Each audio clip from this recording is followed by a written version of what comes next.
Bismillahirrahmanirrahim. Assalamualaikum warahmatullahi wabarakatuh. Alhamdulillahirabbil alamin wassalatu wassalamu ala nabiyyina Muhammadin wa ala alihi wa ashabi ajmain. Amma ba'd. Yang saya muliakan para asatidz dan bapak-bapak kaum muslimin dan muslimah yang berbahagia. Dalam kesempatan yang berbahagia ini, karena waktunya sangat singkat, maka saya langsung kepada bukunya, ya. Kalau nanti banyak obrolan lagi, saya tidak akan sampai pada akhir dari buku ini. Buku ini saya bagi menjadi beberapa bab, walaupun tidak tertulis babnya, tapi untuk menunjukkan fase dari cara pemahaman kita terhadap satu ayat atau satu surah. Yang pertama, saya tuliskan terjemah lafaz agar bagi yang pemula, terutama bapak-bapak atau saudara-saudara yang belum pernah belajar bahasa Arab atau di pesantren, tidak perlu lagi susah payah dulu untuk belajar bahasa Arab baru mengerti tafsir. Makanya saya mempermudah dengan mencantumkan lafaz dengan terjemahnya, ya. Yang pertama. Lalu yang kedua, saya meningkat kepada tafsir global. Tujuannya bagi kita yang ingin lebih banyak menyerap imannya saja, keimanan kita saja dari ayat tersebut atau dari surah tersebut, sudah saya sampaikan di bab kedua untuk mempercepat tadabbur kita terhadap Al-Quranul Karim, ya. Kalau kita nunggu sampai detail pemaknaan setiap ayat berdasarkan ulumul Quran atau tafsir-tafsir yang lebih dalam, akan sangat membutuhkan waktu yang panjang. Maka saya dahulukan tafsir global. Setelah tafsir global, saya mencantumkan sedikit terjemah dari tafsir Taisir Al-Karimir Rahman fi Tafsir Kalamil Mannan, yaitu tafsir yang disusun oleh Syekh Nasir As-Sa'di rahimahullah, yang saya nilai menurut kelemahan saya tafsir yang paling mudah dan berisi kandungan-kandungan tauhid dan keimanan yang cukup dalam, sehingga saya tampilkan itu untuk lebih memperdalam dari makna globalnya, ya, dibandingkan membaca banyak tafsir. Misalnya tafsir Ibnu Katsir yang terlalu banyak detail-detail riwayat, detail-detail perdebatan, khilaf gitu, ya. Maka saya singkat dengan tafsir Taisir Al-Karimir Rahman fi Tafsir Kalamil Mannan, yang dikenal di kalangan teman-teman pesantren atau pengkaji Al-Quran dengan tafsir As-Sa'di. Nanti kalau Bapak ke toko buku misalnya, itu ada terjemah tafsir, itu dikenalnya dengan tafsir As-Sa'di. Oke, ya.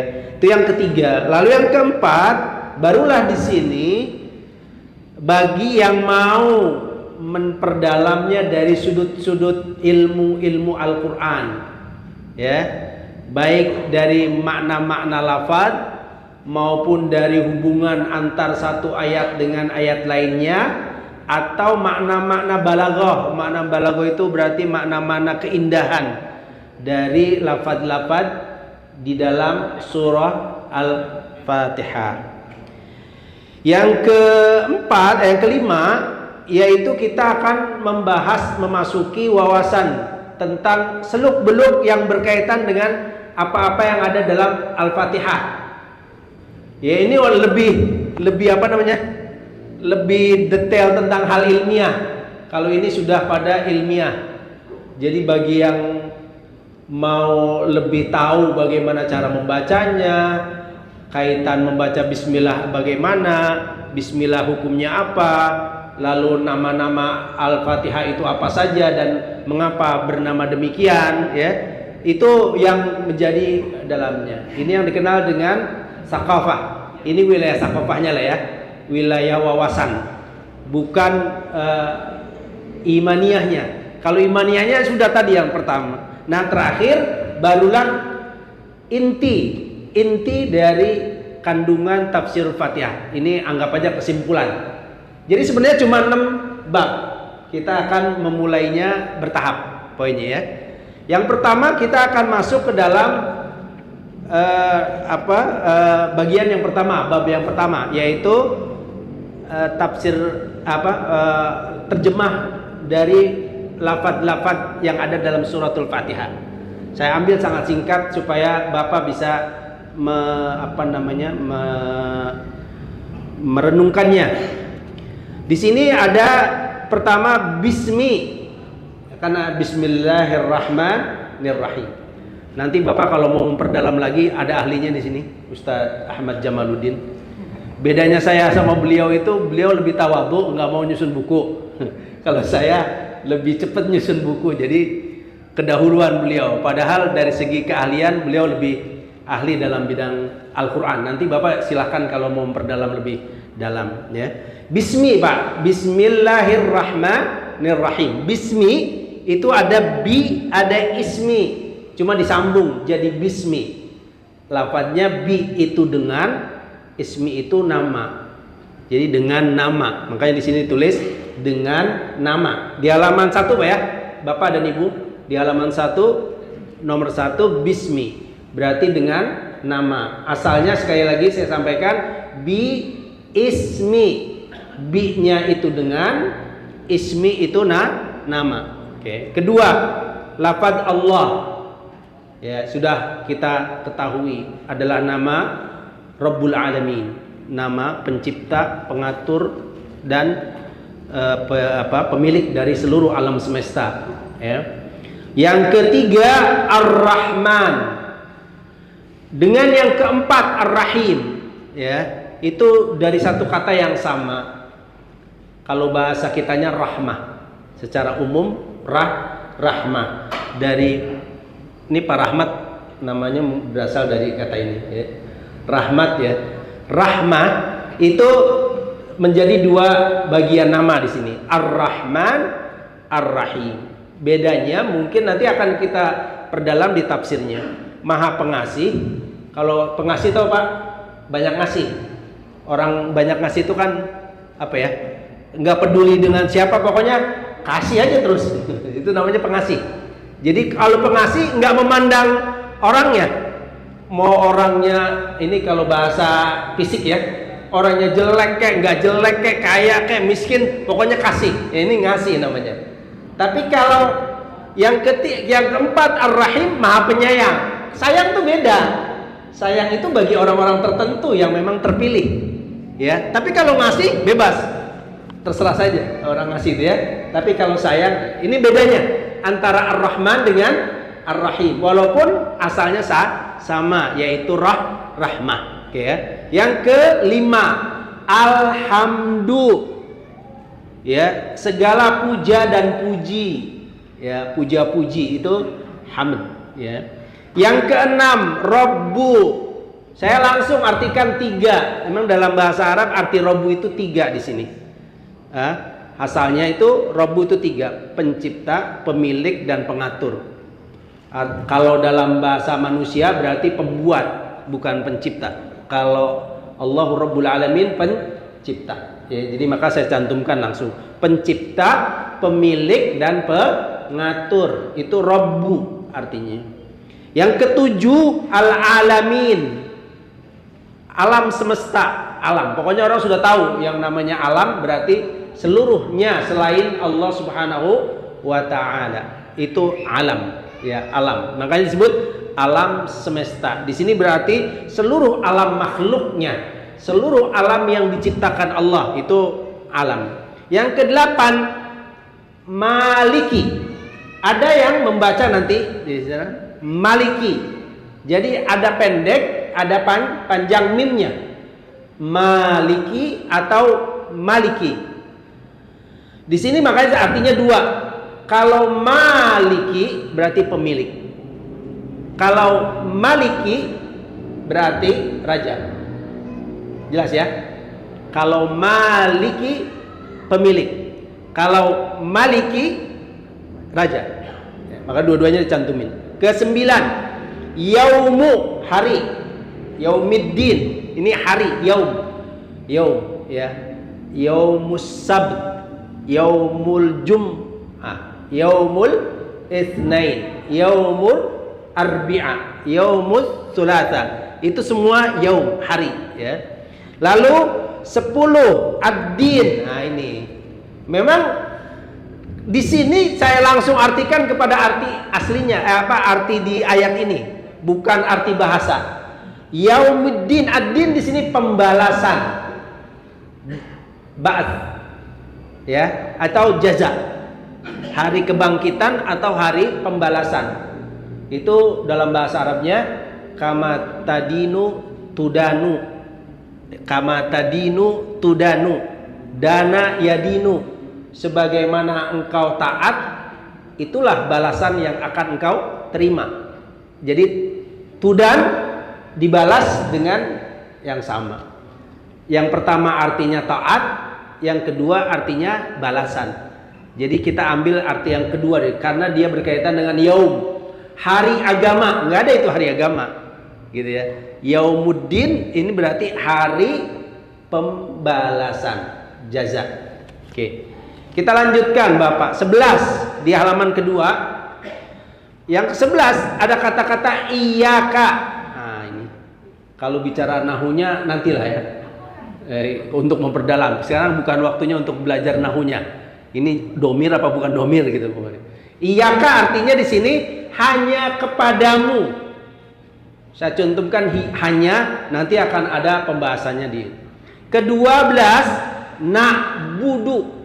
Bapak, sedikit dalam bahasa Arab itu ada pecahan-pecahan yang berbeda. Misalnya gini Pak, anta kalau ada sambungannya di depannya berubah jadi ka. Misalnya ya, anta engkau. Pulpen Bapak, kolam. Pulpenmu, kolamuka. Jelas? Kalau bapak-bapak, anta engkau. Kalau di depannya ada kata sambungannya, pulpen, kolam, berarti kolamuka. Anta berubah jadi ka. Anti, kolamuki. Gitu ya. Itu maksudnya perubahannya. Di sini iyyaka, asalnya tuh anta. Tapi karena ada depannya iya, maka antanya berubah jadi ka. Iyyaka. Nah, ini hanya kepadamu. Oke ya. Ke-12 na'budu. Kami beribadah. Kami beribadah. Itu udah paham. Ntar diperdalam nanti. 13 nasta'inu. Kami memohon pertolongan. Ya, kami memohon pertolongan. 14 ihdina. Asalnya ihdi dan nahnu. Nah, tadi nahnu berubah jadi asalnya tuh nahnu. Nahnu itu kami. Kata ganti nahnu, kami. Ya. Tapi kalau ada kata sebelumnya berarti jadi nahnu jadi Jelas ya? Ihdina berarti tunjukkanlah kami, hidayahkanlah kami. Ke-15 as-sirat, jalan. Ya. Ke-16 mustaqim, lurus, tegak lurus. Ya. Itu mustaqim. Ke-17 alladzina, orang-orang yang. Walaupun alladzina belum tentu orang. Tapi di sini orang karena cerita tentang orang. Ya. Orang-orang yang, artinya sebenarnya yang gitu. Bahasa ininya, yang. Apa? Yang. Kalau satu, yangnya alladzi tanpa nun. Alladzi. Kalau banyak tambahin nun akhirnya. Jadi alladzi.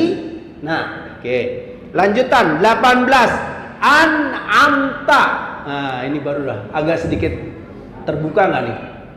Apa Pak an'amta aslinya? Ayo, kumaha? Ngantuk apa enggak? Enggak. An'amta sudah saya sampaikan tadi. Taknya berasal dari anta, engkau. Jadi kalau an'amta berarti engkau memberikan nikmat. Ya, taknya beda. Lalu ke-19 alaihim. Nah, ini berasal dari kata ala dan hum. Ala dan hum. Ala itu di atas, hum itu mereka. Berarti di atas mereka. Ya, cuma beda jadi him. Tadinya hum jadi him. Jadi kalau ada ala, ada pi, humnya berubah jadi him. Pihim, alaihim. Nah, itu. Ya, oke. Lanjut. Gairi. Nah, gairi itu artinya bukan atau tidak. Ya, bukan. Gair. Maghdub, dimurkai. Kalau bahasa kampungnya dimarahin. Nah, jadi dimarahin. Itu bahasa kampung. Bahasa kampung saya maksud saya. Ya. Tapi kalau bahasa Indonesianya berarti dimurkai. Walad dolin. Wa-nya dan. La-nya tidak. Ya, tidak. Ad-dolin, dol. Tahu dol? Iya, asalnya lepas dari kendali, itu dol. Bapak ingat nggak di kampung kita waktu ini wilayah Bekasi Jakarta nih, layangan dol, sepeda dol, apa artinya? Iya, dol itu bahasa Arab tuh asalnya. Dol, tau kan dol? Lepas dari kendali, dol. Di sini berarti sesat, keluar dari jalur, ya, karena dol sepedanya keluar dari jalur. Itu dol. Waladhdallin berarti dan tidak orang-orang yang sesat. Sekarang kita masuk yang halaman 3, tafsir global. Nah, ini kita masuk ya. Bismillahirrahmanirrahim. Artinya bismi tadi dengan nama Allah, itu Allah Ar-Rahman yang maha rahmah lagi maha pemberi rahmah. Saya artikan begitu, Ar-Rahman Ar-Rahim. Memulai sesuatu amalan dengan memohon pertolongan dan keberkahan. Bismi. Bismi itu ada kata, ya susah emang kalau belum bahasa Arab ya. Tapi nantilah dipelajari bahasa Arabnya. Jadi bismi itu awalan yang harusnya ada pendahulunya. Dengan nama ngapain antum kok tiba-tiba nyebut dengan nama? Maksudnya di awalnya ada berbagai pekerjaan yang harus dimulai dengan bismi. Apa saja pekerjaan seorang muslim harus dimulai dengan bismi. Bismillahirrahmanirrahim. Ya. Makan, minum, apalagi?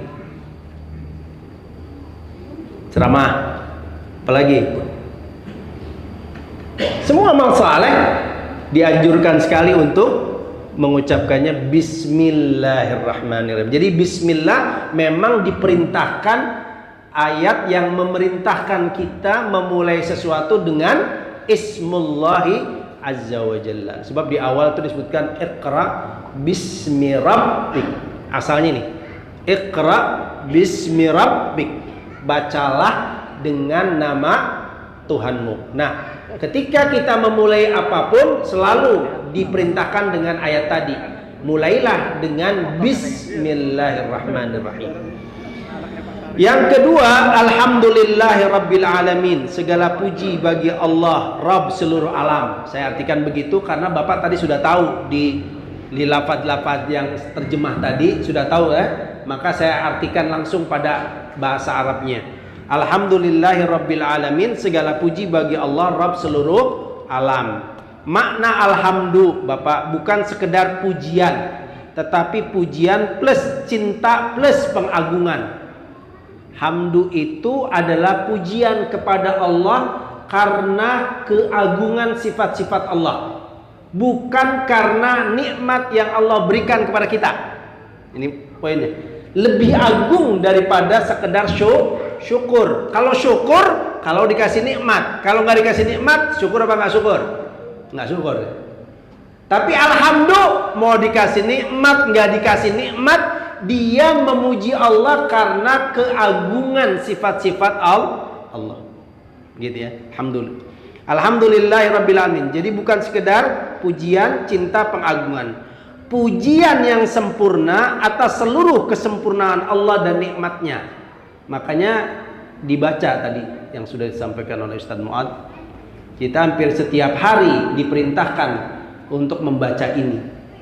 Ya, bahkan nanti akan kita jelaskan di keutamaannya betapa besar ayat ini dalam mendekatkan kita pada Allah Rabbul Alamin. Pujian hamad berbeda dari syukur. Bedanya di sini pertama salah satunya hamad dengan lisan atas kesempurnaan Allah. Kalau syukur melibatkan hati, lisan dan anggota tubuh sebagai balasan nikmat. Kalau hamad tidak perlu nikmat atau tidak nikmat, pokoknya alhamdulillah. Makanya sakit pun alhamdulillah ala kulli hal. Alhamdulillah. Sakit nikmat apa bukan nikmat? Nikmat jadinya.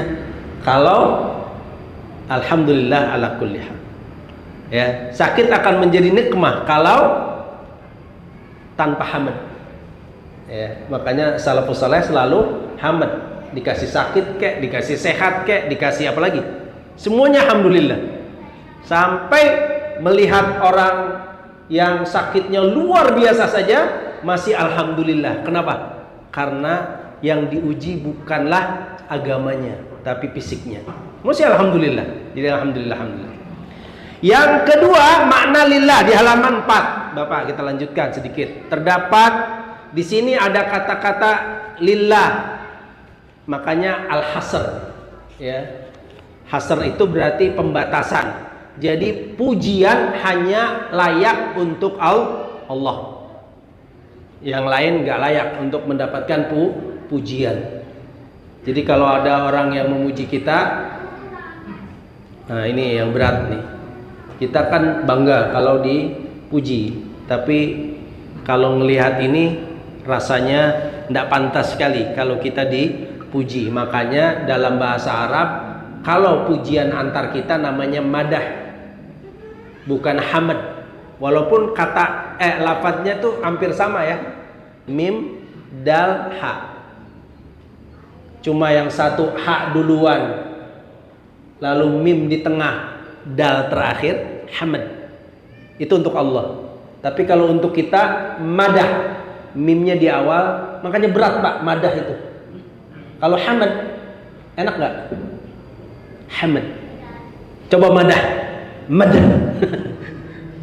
Kalau pujian antar kita berat, madah terlalu berat, di tenggorokan pun berat. Tapi muji sama Allah Subhanahu wa taala hamid, ringan dan indah, ya. Lalu kita lanjutkan. Semua pujian secara hakiki hanya milik Allah, baik manusia memuji atau tidak. Yang ketiga, makna Rabbil Alamin. Tadi kita sudah sampaikan makna Rabb ada berapa? 3. Apalagi? Pencipta, pemilik, pengatur. 3 ya. Berarti di sini Rabbul Alamin adalah pencipta alam semesta, pemilik alam semesta, pengatur alam semesta. Makanya malu kalau dibilang innallaha ashtara minal mu'minina anfusahum wa amwalahum bi anna lahumul jannah. Sesungguhnya Allah telah membeli dari kaum mukminin diri-diri mereka, jiwa-jiwa mereka dan harta-harta mereka. Saya ingin tanya sama Bapak sekalian, Harta dan jiwa kita siapa yang ciptakan? Allah. Siapa yang memiliki? Siapa yang mengatur? Tapi Allah beli dari kita. Untuk kita akan didapatkan janji yang lebih bagus. Apa itu? Surga nanti. Tapi tetap saja kita berat. Betul, berat nggak? Berat, Pak. Bayangkan menjual diri dan harta untuk Allah, sesuatu yang sangat berat. Kayaknya. Padahal itu milik Allah. Padahal yang menciptakan Allah. Allah Rahman Rahim, sangat besar, baik. Pencipta, pemilik, pengatur, pemelihara. Kesimpulan makna ayat dari Alhamdulillahirabbil alamin. Nanti Bapak perdalam. Segala bentuk puja-puji paling akhir, Pak, dari 4. Halaman 4. Kekaguman, kesyukuran, cinta, kemuliaan, pengagungan hanya milik Allah semata. Karena dialah satu-satunya pencipta, pemilik dan pengatur alam semesta. Ya, ini keindahannya gitu ya. Di sini ada sedikit di halaman 5 di awal sedikit tambahan, mengapa setelah bismillah Allah langsung mengucapkan alhamdulillah. Bismillah itu meminta pertolongan, ya. Yang pertama, alhamdulillah mengakui keagungan Allah. Seorang hamba memulai amal dengan bergantung kepada Allah dan meneruskannya dengan memuji kepada Allah. Jadi nggak ada yang hasil dari kita sendiri. Amal-amal yang kita kerjakan sama sekali bukanlah hasil usaha atau hasil kepandaian atau hasil keahlian kita. Semuanya dari Allah, ya, semuanya dari Allah. Dan diakhiri dengan alhamdulillah, memuji pada Allah Subhanahu wa taala. Ar-Rahman Ar-Rahim, hasil nomor 5. Ini yang maha pengasih lagi maha penyayang. Di Ar-Rahman, Allah adalah Ar-Rahman yang memberi rahmat kepada seluruh makhluk. Tadi sudah kita kasih. Kalau kasih kepada seluruh makhluk tanpa kecuali, mau yang fajir, mau yang fasik, mau yang kafir, mau yang apa, dikasih sama Allah Subhanahu wa taala, ya. Lalu kalau Ar-Rahim, ini masih di halaman 5 Ar-Rahmah tadi ya, sudah kita jelaskan. Di halaman 6 Ar-Rahim itu tidak boleh dipakai kepada makhluk, makanya tidak boleh makhluk itu dengan Ar-Rahim, ya, namanya. Poinnya di sini dikatakan bahwa Ar-Rahim penyayang khusus dan mengalir terus menerus untuk hamba-hambanya yang beriman, terutama di akhirat. Kalau Bapak nanti baca terus dari Al-Fatihah sampai An-Nas, nantilah, bukan waktunya sekarang karena waktunya sekarang sempit. Itu kalau urusannya pemberian di akhirat selalu Allah sertakan dengan sifatnya Ar-Rahim. Tapi kalau pemberian Allah di dunia selalu disertainya dengan Ar-Rahman. Ya, ini poinnya. Lalu kita lanjutkan di masih di halaman 6 paling akhir 4 Maliki Yaumiddin. Jadi Bapak nanti boleh baca Maliki Yaumiddin atau Maliki Yaumiddin. Kalau Malik berarti pemilik, penguasa yang berwenang penuh. Ad-Din berarti hari pembalasan atau perhitungan. Di sini nggak tahu ini antara buku saya dengan buku Bapak sama nggak ya? Soalnya ini cetakan lama, yang Bapak-bapak cetakan baru. Jadi kalau ada nanti yang nggak pas ya, tolong diberitahu saya. Ayat ini menegaskan bahwa semua kekuasaan pada hari kiamat hanya milik Allah. Ya, Maliki Yaumiddin. Tidak ada raja, penguasa atau penolong selainnya. Bukan berarti bahwa sebelum hari kiamat kerajaan ini bukan milik Allah. Milik Allah. Apa beda? Kenapa disebut? Karena kalau di hari kiamat itu memang semua makhluk tidak ada lagi kuasa dan tidak ada lagi kemampuan. Mau sudah memang full total. Sedangkan di dunia masih banyak yang nyeleneh, membangkang, sehingga Allah ingatkan, sekarang boleh kalian membangkang, sekarang boleh kalian nyeleweng, sekarang boleh kalian sombong, tapi ingat maliki yaumiddin. Tidak ada lagi nanti kemampuan kalian untuk mengaku bahwa kalian adalah pemilik kerajaan bumi dan dunia dan akhirat. Iyyaka na'budu wa iyyaka nasta'in, halaman 7. Nggak tahu ini, mudah-mudahan sampai, atau nanti saya singkat-singkat ya kalau sudah waktunya mepet. Iyyaka na'budu wa iyyaka nasta'in, hanya kepada Engkau kami beribadah dan hanya kepada Engkau kami memohon pertolongan. Ayat ini di halaman 8-nya dijelaskan bahwa iyyaka na'budu menunjukkan tauhid uluhiyah. Uluhiyah. Ilah, kita beribadah hanya pada Allah. Saya dulu pernah sampaikan, mungkin ibadah itu maknanya ada berapa? Pak, ada 2 kalau dari segi isi. Siapa yang ingat? 1, artinya nggak kedengeran. Ghayatul hubbi, puncak kecintaan, cinta totalitas. Di sini ada 2 kandungannya. Ada wala, ada bara. Wala artinya kita hanya cinta kepada Allah dan apa-apa yang Allah cintai. Bara berarti benci atau menjauh dari selain yang disembah Allah Azza wa Jalla dan apa-apa yang dibenci oleh Allah Subhanahu wa taala. Ya, apa saja yang dibenci, kita harus menjauh dan benci. Kalau ada yang suka kepada apa yang dimurkai oleh Allah, mulai terkikis tauhid. Poinnya itu yang pertama. Yang kedua, ghayatul dzulli. Apa artinya? Ketundukan total, kepatuhan total. Di sini ada 3 rinciannya. 1, ketundukan pada kumaha ya teh? Belum baca atau belum? Kayaknya di radio belum ditayangin kali ya. Udah, ini mah cuma lupa aja kita gitu kan. Saking sibuknya kita di luar, setelah dengerin radio hilang. Ada 3 artinya. Yang pertama, kita tunduk pada hukum Allah. Yang kedua, kita tunduk pada, hayo siapa yang tahu?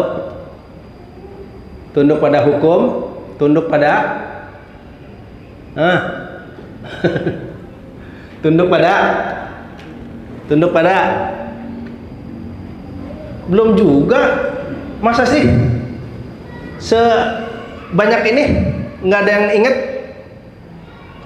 Waduh, ini perlu dibedah lagi dinul Islamnya ini, Ustaz, para asatid ini.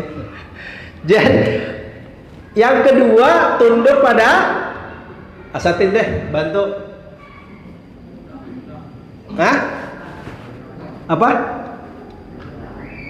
Pada perintah dan larangan.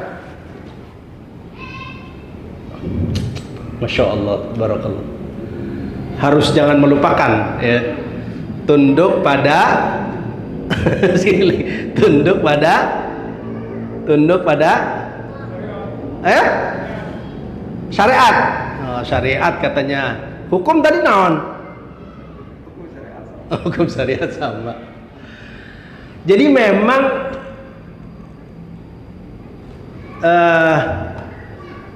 ketaatan pada hukum sudah harus dipastikan. Hukum itu berarti utuh, yaitu sumber, yaitu Al-Quran dan Sunnah.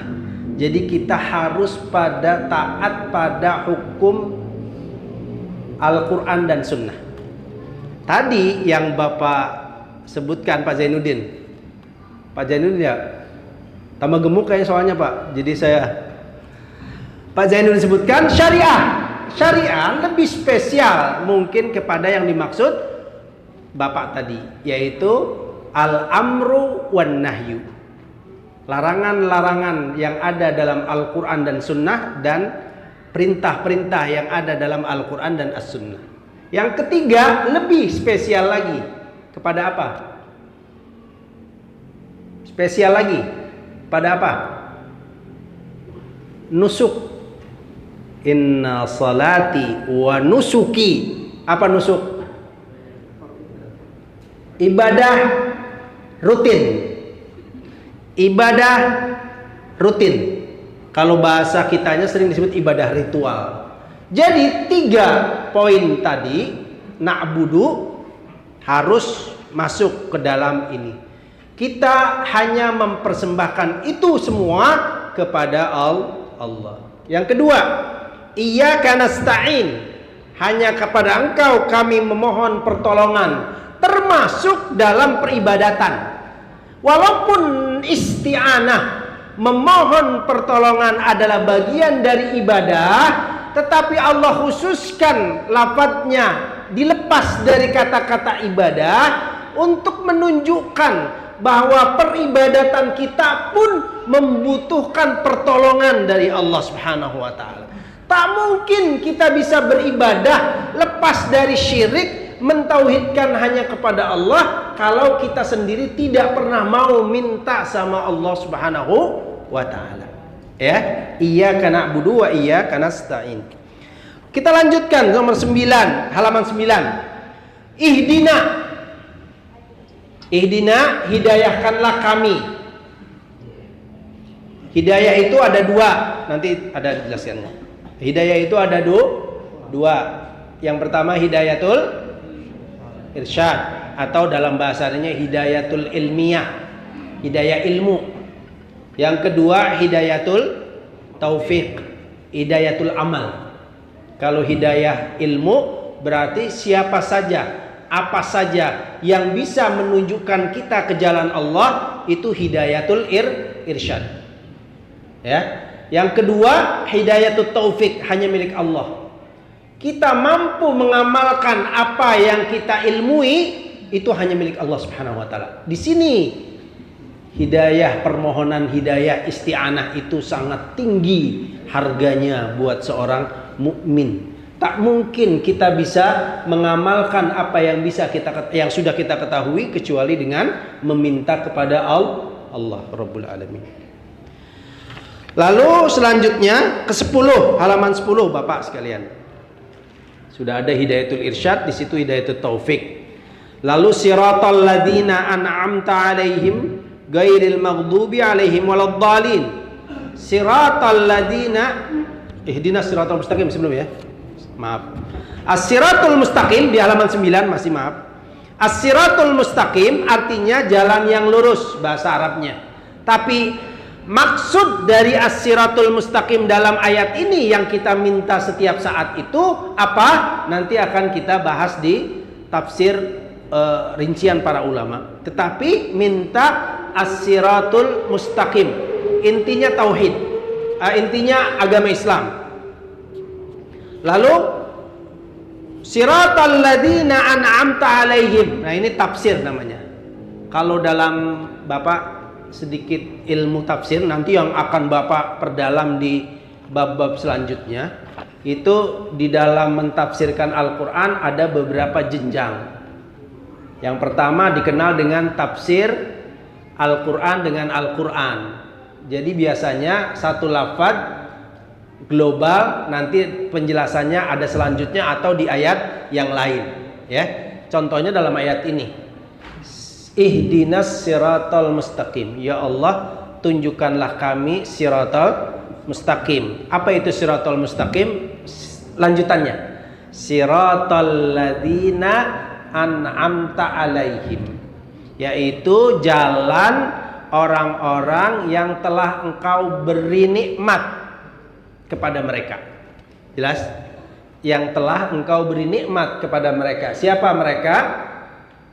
Di dalam ayat nanti di sini pun ada An-Nisa, itu jelaskan tentang al-anbiya, as-siddiqin, asy-syuhada, as-salihin. Walaupun banyak orang yang mentafsirkannya masing-masing sesuai kriteria sifat, tapi ada yang mentafsirkannya menurut jenjang masa. Para al-anbiya sudah jelas, nggak perlu ditafsirkan, ya. Tapi siddiqin itu kalangan sahabat ridwanullah alaihim ajmain. Jadi kita harus mengikuti jejak para sahabat, manhaj para sahabat. Yang kedua, tabi'in, syuhada. Mereka lah saksi-saksi sejarah, saksi-saksi ilmu dari para sahabat. Yang terakhir baru as-salihin, orang-orang yang mengamalkan apa-apa yang disampaikan oleh para sahabat dan para tabi'in. Mereka yang dikenal dengan tabi'ut tabi'in atau para pengikut selanjutnya. Poinnya. Jadi nanti akan ada penjelasannya. Jalan Siratul Mustaqim adalah jalan orang-orang yang telah engkau beri nikmat. Siapa tadi? Sudah kita sampaikan. Sahabat, tabi'in, dan para pengikut sahabat dan tabi'in. Ghairil maghdubi alaihim, bukan orang yang dimurkai. Siapa yang dimurkai? Yahudi. Apa Yahudi? Bukan Yahudi dalam arti nama saja, bukan.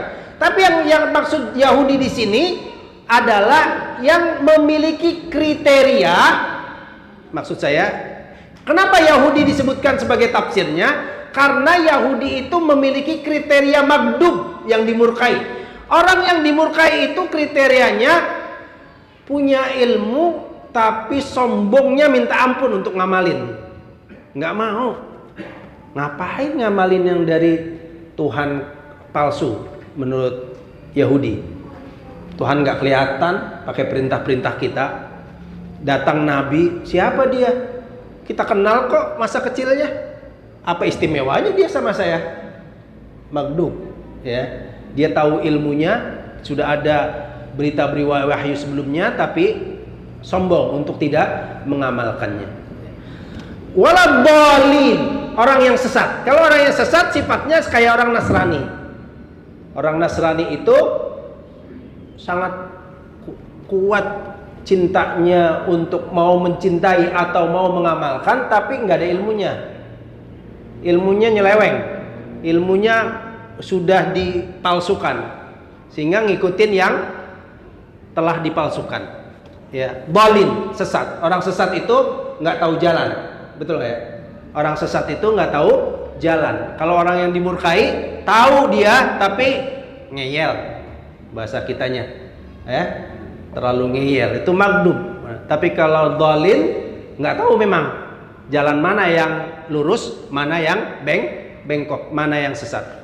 Baik, di Taisir Karimir Rahman di halaman 12 sampai akhirnya itu hanya menambah apa-apa yang belum terjelaskan di dalam penjelasan global tadi. Salah satu hal yang saya tambahkan di sini dari faidah yang bisa ditambahkan di sini adalah di halaman 15. Tak bisa kita lihat di halaman 15 tentang Rabbul Alamin. Di situ Rabbun itu sama katanya dengan kata tarbiyah. Ya, tarbiyah itu berarti pendidikan, pembinaan, pembentukan. Itu tarbiyah. Pengelolaan termasuk tarbiyah. Rabba ya rubbu. Rabba. Ada yang mengatakan robiya asalnya. Ya. Ada yang mengatakan roba. Ada 3 tuh. Ada robiya, ada roba, ada rabba. Tasydid. Rabba. Ya.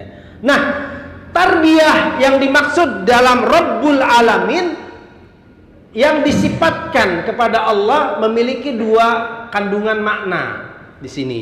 Ada namanya tarbiyah khusus, tarbiyah umum. Tarbiyah umum artinya mencipta dan mengatur. Ya, mencipta dan mengatur seluruh alam semesta. Kaun, ya. Bapak diberi rezeki, Bapak dikasih ilmu macul, ilmu listrik, ilmu apa lagi? Ilmu makan, ilmu minum, ilmu kendaraan, itu semua tarbiyah umum yang Allah didikkan kita di muka bumi ini. Ya. Matahari terbit dari timur, ke arah barat, itu tarbiyah Allah kepada makhluknya dalam bentuk umum. Nah, ada yang disebut dengan tarbiyah khusus. Ini hanya diberikan oleh Allah Subhanahu wa taala kepada para walinya. Siapa walinya? Orang yang beriman dan bertakwa. Bukan Pak Wali. Ya, bukan Pak Wali atau bukan wali kutub, bukan. Semua orang yang beriman dan bertakwa, ya. Mudah-mudahan kita tergolong orang yang beriman dan bertakwa. Ini tarbiyah khusus. Apa bentuknya tarbiyah khusus? Bapak ditunjukin bagaimana caranya berdoa. Itu tarbiyah khusus dari Allah. Bapak ditunjuki bagaimana bisa ruku sambil memohon kepada Allah Subhanahu wa taala. Tarbiyah Allah. Bapak bisa sujud sambil menangis, meminta bertaubat pada Allah Subhanahu wa taala. Itu tarbiyah Allah Subhanahu wa taala. Bapak bisa berbakti sama orang tua dan bapak dan ibu. Itu adalah tarbiyah Allah Subhanahu wa taala. Bapak bisa mengangkatkan tangan sambil meminta kepada Allah, ya Rabbi ya Rabbi. Itu adalah tarbiyah khusus Allah Subhanahu wa taala. Maka bersyukur sekali orang yang merasa kalau dia dalam keadaan mendekat dan beribadah kepada Allah, dia merasakan ini adalah tarbiyah Allah Subhanahu wa taala untuk saya. Tapi kalau nggak ngerasain, itu lewat begitu saja tanpa kesadaran iman yang sangat kuat. Dan makanya dulu salafus saleh itu walaupun putus tangan, walaupun putus kaki, selama lisan masih bisa berzikir, luar biasa nikmat yang masih dia rasakan dari Allah Subhanahu wa taala. Kalau kita baru pilek, semua nikmat itu hilang. Nikmat zikir sudah tidak ada, nikmat dilupain oleh kita. Karena pandangan kita nikmat hanyalah bersifat tadi yang khusus, yang umum, bukan yang khusus. Buat orang yang beriman, tarbiyah yang khusus dari Allah Subhanahu wa taala lebih agung, ya. Lalu ada tambahan di sini tadi di poinnya di 19. Bapak kalau di halaman 19, ya, jalan untuk adalah mengenali kebenaran dan mengamalkannya. Tadi sudah kita katakan. Jadi kalau ihdinas siratal mustaqim, jadi artinya dua, Pak. Ya, di sini ada pertanyaan bahwa mengapa orang yang sudah Islam tapi diminta juga berdoa tetap ihdinas siratal mustaqim. Karena makna ihdinas siratal mustaqim itu artinya dua. Yang pertama adalah alimna. Ya Allah, ajarkanlah kami as-siratul mustaqim. Apakah orang muslim itu tidak tahu tentang ajaran Islam? Tahu. Tetapi ajaran Islam itu derajatnya masih banyak yang belum kita ketahui. Maka kita minta setiap saat ajarkan bertahap terus menerus sampai tingkat yang paling maksimal bisa kita dapatkan dari ilmu yang Allah sampaikan. Betul ya?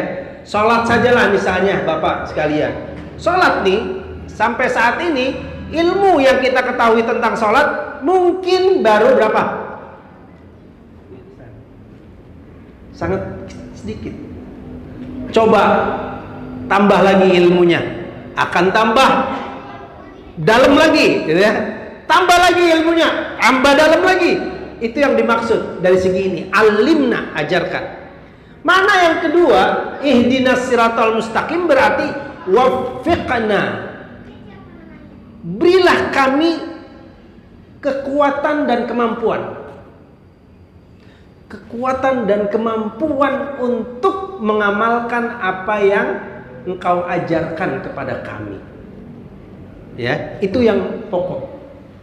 Ini poin yang penting. Jadi di sini tunjukkan berarti waffiqna. Kalau yang pertama tunjukkan jalan ini berarti alimna. Kalau tunjukkan kami di dalam jalan ini berarti waffiqna. Ya, kalau di dalam jalan ini waffiqna. Kalau tadi menuju jalan ini berarti alimna. Kalau mau menuju punya apa dulu? Ilmu dulu. Kalau mau jalan kita punya ilmu dulu. Tapi kalau sudah ada di jalan, minta taufikkan, disabatkan, ya, dikokohkan, kuatkan untuk melaksanakannya. 19, lihat ya. Lalu selanjutnya Bapak sekalian, di 20 ini ada sifat-sifat Allah Subhanahu wa taala yang diajarkan di dalam ayat ini, ya. Jadi asma dan sifat, tauhid asma dan sifat. Bismillahirrabbilalamin, Rabbul alamin, sifat Allah. Rabbul alamin. Kedua, Ar-Rahmanir-Rahim, sifat Allah. Yang ketiga, Maliki Yaumiddin, sifat Allah. Ya, ini sifat-sifat Allah yang Allah sampaikan. Dalam poin ini ada beberapa kaidah yang harus kita mengerti. Pertama, jika nama dan sifat Allah mengandung makna murni yang tidak dimiliki oleh makhluknya, maka artikan sesuai dengan kedalaman maknanya. Tetapi jika dia memiliki kesamaan dengan makhluknya, artikan dia menurut zahirnya saja. Tidak usah dicari detail hakikatnya. Tidak usah. Ya. Ar-Rahman Ar-Rahim, Maha Pengasih Penyayang. Selesai. Sebab manusia juga pengasih dan penyayang. Ada yang memiliki sifat pengasih, ada juga yang memiliki sifat penyayang. Sama secara makna, tetapi hakikatnya tidak sama. Tidak sama. Lalu iyyaka na'budu wa iyyaka nasta'in, sudah selesai. Sekarang baru ini yang paling berat, Pak. 22 23. Dari mulai 22 23 ini yang paling rumit. Coba kita lihat di sini, Pak. Saya tidak akan menyebutkan banyak. Alhamdulillahirabbil alamin udah sama, tidak ada yang berbeda. Di sini ada lafaz Allah di halaman 23. Lafaz Allah itu berbagai ahli bahasa Arab berbeda pendapat tentang asalnya, tetapi yang paling masyhur adalah dia berasal dari kata aliha. Aliha. Apa aliha? Makhluk yang diibadahi. Ya. Jadi Allah berarti al-makhluk, zat yang diibadahi. Ini poinnya. Jadi memang mustaq dia disebutnya. Mustaq itu ada pecahan katanya. Pecahan kata dalam bahasa Arab. Bapak, ada kata di dalam bahasa Arab yang tidak mustaq, yang tidak ada pecahannya, ada yang ada pecahannya. Ya, ini poinnya. Contoh An-Nisa. An-Nisa itu nggak ada pecahannya, Pak. An-Nisa, perempuan. Itu nggak ada pecahannya, nggak ada nasa'a, yansi'u. Ya, asatid ya. Kalau saya salah bilangin ya. Dosa antum kalau nggak ada bilang-bilangin. Tapi ada yang mustaq. Ada yang mustaq. Mustaq itu pecahan, ya. Doroba yadribu, nasara yansuru, qatala yaqtulu, jalasa yajlisu. Kitab kataba yaktubu. Nah, itu ada. Al-Qur'an qara'a yaqra'u. Ini poinnya. Itu ada pecahannya. Nah, lafaz Allah banyak yang berbeda pendapat. Ada yang mengatakan tidak ada mustaqnya. Dia bukan berasal dari kata mustaq apapun. Tapi ada yang mengatakan ini mustaq. Ada pecahannya. Yaitu tadi apa? Aliha. Ya. Kita lanjutkan. Penguatan makna dalam Al-Quran. Di sini di halaman 24 ada tambahan sedikit tentang makna Rabbul Alamin. Mengapa makna Rabbul Alamin diartikan menjadi 3 makna? Dilihat dalam surah Asy-Syu'ara ayat 23-28. Qala Fir'aun wa ma Rabbul Alamin. Fir'aun berkata, wa ma Rabbul Alamin. Qala Rabbus samawati wal ardi wa ma bainahuma in kuntum muqinin. Qala liman hawlahu ala tastami'un. Qala rabbukum wa rabbu abaikumul awwalin.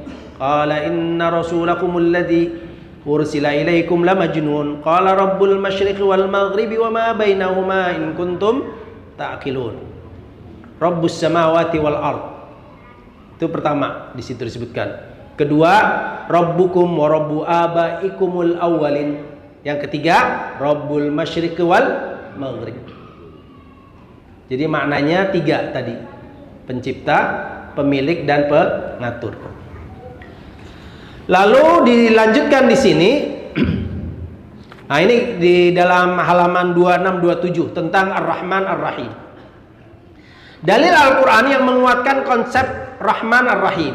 Ya, coba kita lihat di sini. Kalau dikaitkan dengan Ar-Rahim, selalu dikaitkan dengan orang-orang yang beriman. Di Al-Ahzab ayat 43 di sini. Tambahannya, wa kana bil mu'minina rahima.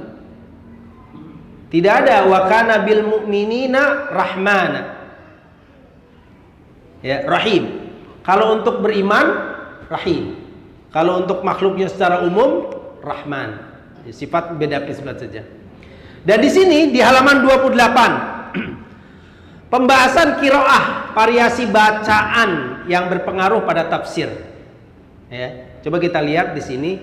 Maliki halaman 28. Nomor 1, Maliki dengan mad panjang mim, ya. Dibaca oleh ahli-ahli qiraat Asim, Al-Kisai, Ya'qub dan Khalaf. Itu ulama yang membaca Maliki. Ulama ini dari mana, Pak? Apakah mereka membuat bid'ah baru karena jalannya berbeda? Bukan. Kalau qiraah itu sudah ada sanadnya sampai kepada Rasulullah SAW. Sahih sanadnya. Ya. Ini contohnya poinnya. Di dalam kitab Al-Hakim, Al-Mustadrak Al-Hakim, ya, ada bab namanya qiraatun Nabi sallallahu alaihi wasallam. Di situ ada lafaz ini disebutkan. Anas ibn Malik membaca hal ini dengan berasal dari Nabi sallallahu alaihi wasallam. Yang pertama Maliki, yang kedua Maliki. Nah, itu poin. Silakan. Jadi ini berdasarkan sunnah hadis. Bukan qiraat itu membuat sendiri, bukan. Maknanya berarti kalau Maliki, zat yang memiliki dan berkuasa atas sesuatu dengan kekuasaan perbuatan secara mutlak. Artinya fi'li, secara mutlak itu adalah milik Allah. Kalau milik itu Pak bebas, ya. Kalau milik itu maksudnya bebas. Dan milik nih, maaf. Milik itu nggak ada batasnya. Bapak bebas aja. Mau banting kek, mau apa? Terserah, betul nggak? Bapak sudah beli tapi dibanting sendiri, siapa yang mau ngeributin? Bodoh amat kata orang. Yang nggak normal Anda sendiri silahkan aja. Tapi bebas. Nah itu Malik, lain dengan Maliki. Nah kalau Maliki di sini berarti tanpa mad, nomor 2, pendek mimnya, Maliki. Ini selain yang 4 disebutkan di atas. Bukan qiraat Asim, bukan qiraat Kisai, bukan Ya'qub Khalaf. Jadi semua ahli qiraat selain keempatnya. Ini artinya zat yang menguasai, memiliki kekuasaan, ya, dan otoritas perintah serta larangan. Jadi kalau Malik berkaitan dengan adanya perintah dan larangan, membuat keputusan fulan di surga, fulan di neraka, itu urusannya apa? Bukan Maliki. Sebab kalau orang sudah ditentukan mau ke surga mau ke neraka itu milik Allah, terserah. Nggak ada yang mengatakan kok Allah nggak adil sih. Saya lihat dia waktu di dunia kayaknya orangnya rajin. Nggak ada itu. Milik Allah. Mau Allah masukin surga, mau Allah masukin neraka, terserah. Dari segi ini. Tapi kalau dari segi hisab si fulan, tunjukkan amal si fulan, giring si fulan ke sana, giring si fulan sini, ditunjukkan dulu. Ini perintah ini Malik, penguasa. Untuk membuktikan keadilan Allah, Allah hisab dulu, betul nggak? Tapi kalau Allah bilang masuk surga kamu, masuk neraka kamu, itu milik Allah, terserah. Nggak ada yang berhak mempertanyakan, ya. Tapi kalau hisab si fulan, Tunjukkan amal si fulan. Ini buku kamu. Ini bukunya. Silahkan. Itu gambaran. Keduanya berbeda. Tetapi keduanya milik Allah nanti di hari kiamat. Poinnya. Kita lanjutkan. Nah, Bapak sekalian, di mana ya makna yaumuddin di halaman 29? Di mana makna yaumuddin artinya hari pembalasan? Di sini di dalam surah Al-Infitar ayat 17-19. Apa? Al-Infitar 17-19. Wa ma adraka ma yaumuddin, summa ma adraka ma yaumuddin, yauma la tamliku nafsun li nafsin syai'a wal amru yaumaidin yaumiddin tadi. Ini tafsirnya yaumaidin, hari itu, yaitu hari yaumuddin. Apa itu yaumuddin? Kata Allah Subhanahu wa taala, tahukah kamu apa itu yaumuddin? Hari di mana antar kita masing-masing tidak saling memiliki, ya. Tidak sanggup untuk saling membantu, menolong, karena nggak punya apa-apa lagi. Sudah selesai kepemilikan kita waktu di dunia, yang Allah berikan itu sudah selesai, sudah diserahkan semuanya kepada Allah Subhanahu wa ta'ala di hari kiamat, ya. Di sini berarti wal amru yauma idzilillah, itu adalah hari kebangkitan, nanti hari kiamat. Lalu kita lanjutkan Bapak sekalian di halaman ihdinas siratal mustaqim. Nah, ini di sini banyak tafsirnya.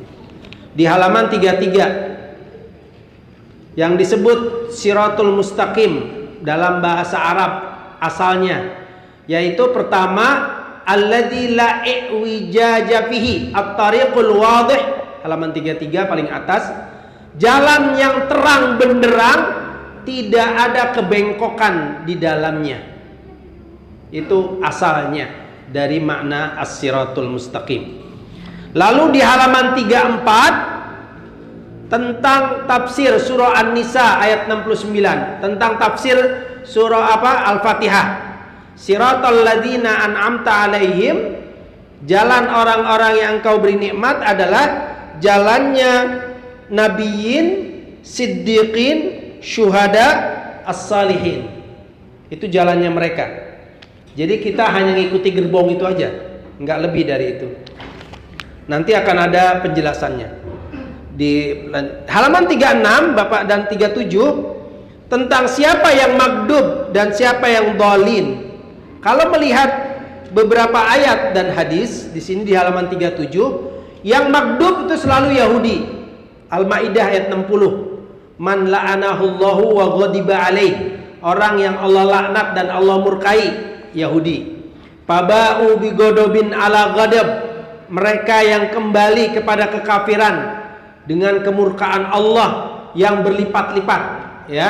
Itu juga Al-Baqarah ayat 90, Yahudi. Maka di dalam tafsir yang diriwayatkan dari Rasulullah SAW, riwayat Imam Ahmad dan lain-lain, al-maghdub alaihim al-yahud. Yang dimurkai itu siapa? Yahudi. Sedangkan waladhdallin adalah Nasrani di dalam halaman 38-39. Surah Al-Maidah ayat 77 menggambarkan Nasrani. Qad dallu min qablu wa adallu katsira wa dallu an sawa'is sabil. Semua ayat ini berkenaan dengan orang Nasrani. Lalu di dalam hadis yang diriwayatkan sama di dalam riwayat tadi, waladhdallin artinya Nasara. Jadi kesimpulannya para ulama menggambarkan dua sifat tadi, Yahudi dan sifat Nasrani.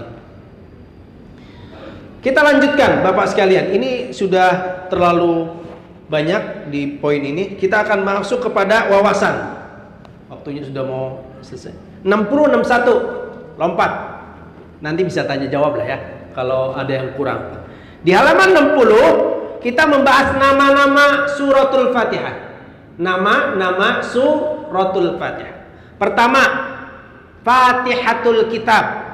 Apa Pak? Fatihatul Kitab. Artinya pembuka Al-Qur'an, ya, pembuka Alkitab. Ini hadisnya saya jelaskan di sini. Ada riwayat Imam Bukhari dan Muslim. Tafsir Ibnu Jarir menjelaskan makna Fatihatul Kitab. Maknanya karena mushaf Al-Quran dibuka atau dimulai dengan penulisan suratul Fatihah, ya, dan dengannya lah bacaan sholat dimulai. Waktu sholat pun dimulai dengan Al-Fatihah, ya. Yang kedua, namanya Ummul Quran. Ummul itu induk, pusat, ya. Inti, induk, inti, pusat itu ummu dalam bahasa Arab. Makanya ibu kita itu adalah inti, pusat itu ummu, ummun, ya. Makanya ada kota Mekah dikenal dengan Ummul Qura, pusat kota, pusat peradaban, itu Ummul Qura. Di hadisnya sudah dijelaskan, hadis riwayat Imam Al-Bukhari. Ibnu Jarir At-Tabari menjelaskan kenapa dinamakan Ummul Quran. Karena litaqaddumiha, karena menduduki posisi terdepan dari seluruh surah. Seluruh surah posisi terdepannya apa? Al-Fatihah, yaitu Ummul Quran. Yang ketiga, As-Sab'ul Mathani, 7 ayat yang diulang-ulang, ya. As-Sab'ul Mathani yang diulang-ulang di mana? Di salat. Sab'ul Mathani. Di sini ada penjelasannya. Sab'u ayat, tidak ada khilaf di kalangan ulama bahwa Al-Fatihah terdiri dari 7 ayat. Bedanya apakah bismillah masuk ayat Al-Fatihah atau tidak di bagian 7 itu yang berbeda. Cuma secara umum bahwa Al-Fatihah itu berjumlah 7 ayat. Hadisnya ada di sini dan penjelasannya. Keempat, Al-Qur'anul Azim. Al-Qur'anul Azim. Ini ada hadisnya di sini diceritakan tentang Abu Sa'id Ibn Al-Mu'alla. Abu Sa'id Ibn Al-Mu'alla menceritakan bahwa Nabi Shallallahu Alaihi Wasallam salat melewati aku sedang salat. Beliau memanggil, ya. Tapi dia tidak menyambutnya, tidak mendatangi Rasulullah SAW waktu memanggil. Emang lagi sholat. Di sini Bapak, subhanallah. Sampai waktu sholat pun, ketika Rasul panggil, seharusnya ditinggalan. Itu waktu Rasul masih hidup. Ini hukumnya berbeda, ya. Kalau sekarang nggak ada yang Rasul, kan? Apa ada yang ngaku Rasul di sini? Nggak ada. Rasul.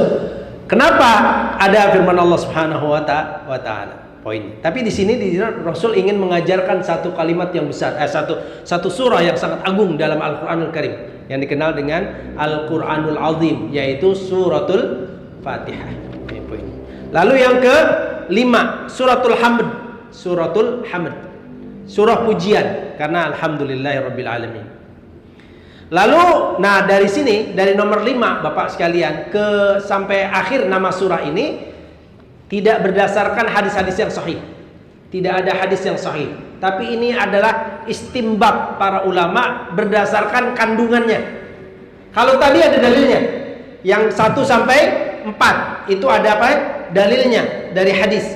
Tapi dari 5 sampai akhir itu tidak ada dalil khusus yang menamakannya. Tapi istinbat berdasarkan kandungan isi, ya. Ini kita lihat suratul Hamd, surah Hamd. Makanya di dalam riwayat Imam An-Nasai dikatakan bahwa aku pernah salat di belakang Abu Bakar, Umar, Rasulullah SAW, Abu Bakar wa Umar.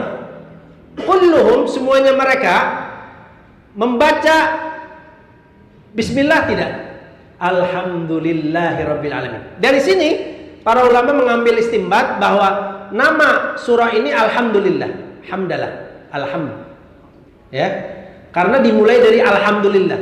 Ini ada yang mengatakan dalil kita di dalam membaca Al-Fatihah tidak membaca Alhamdulillah, tetapi kalau membaca lainnya yusirrun, mensirkan. Tapi nanti kita akan bahas.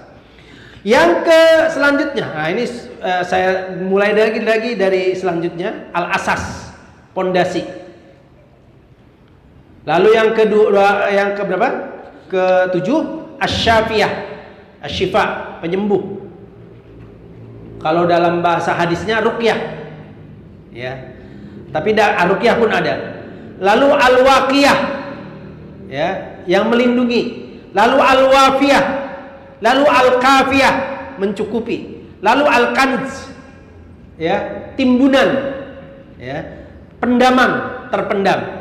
Lalu as-su'al, surah minta. Selanjutnya al-wajibah, yang wajib, karena wajib dibaca di salat. Selanjutnya an-nur, cahaya, karena dengan itu cahaya Allah Subhanahu wa taala akan kita dapatkan. At-tafwid, surah penyerahan diri, menyerahkan diri kepada Allah Subhanahu wa taala. Iyyaka na'budu wa iyyaka nasta'in. Suratul Hamd tadi sudah. Apa ada yang ini ya? Ada pengulangan enggak? Di antum ada pengulangan enggak? Al-Hamd. Ada. Berarti itu kesalahan ya. Kesalahan saya. Suratul Hamd sudah ada ya sebelumnya ya. Ini berarti pengulangan Suratul Hamd. Lalu Al-Munajah, Suratul Munajah, ya. Yang terakhir adalah Surah Ta'limul Mas'alah, mengajarkan cara meminta, ya, cara meminta kepada Allah Subhanahu wa taala diajarkan dalam ayat ini. Yang pertama hamdalah dulu, memuji Allah Subhanahu wa taala, alhamdulillahirabbil alamin, arrahmanir rahim, maliki yaumiddin. Itu semua memuji Allah Subhanahu wa taala. Baru setelah itu apa?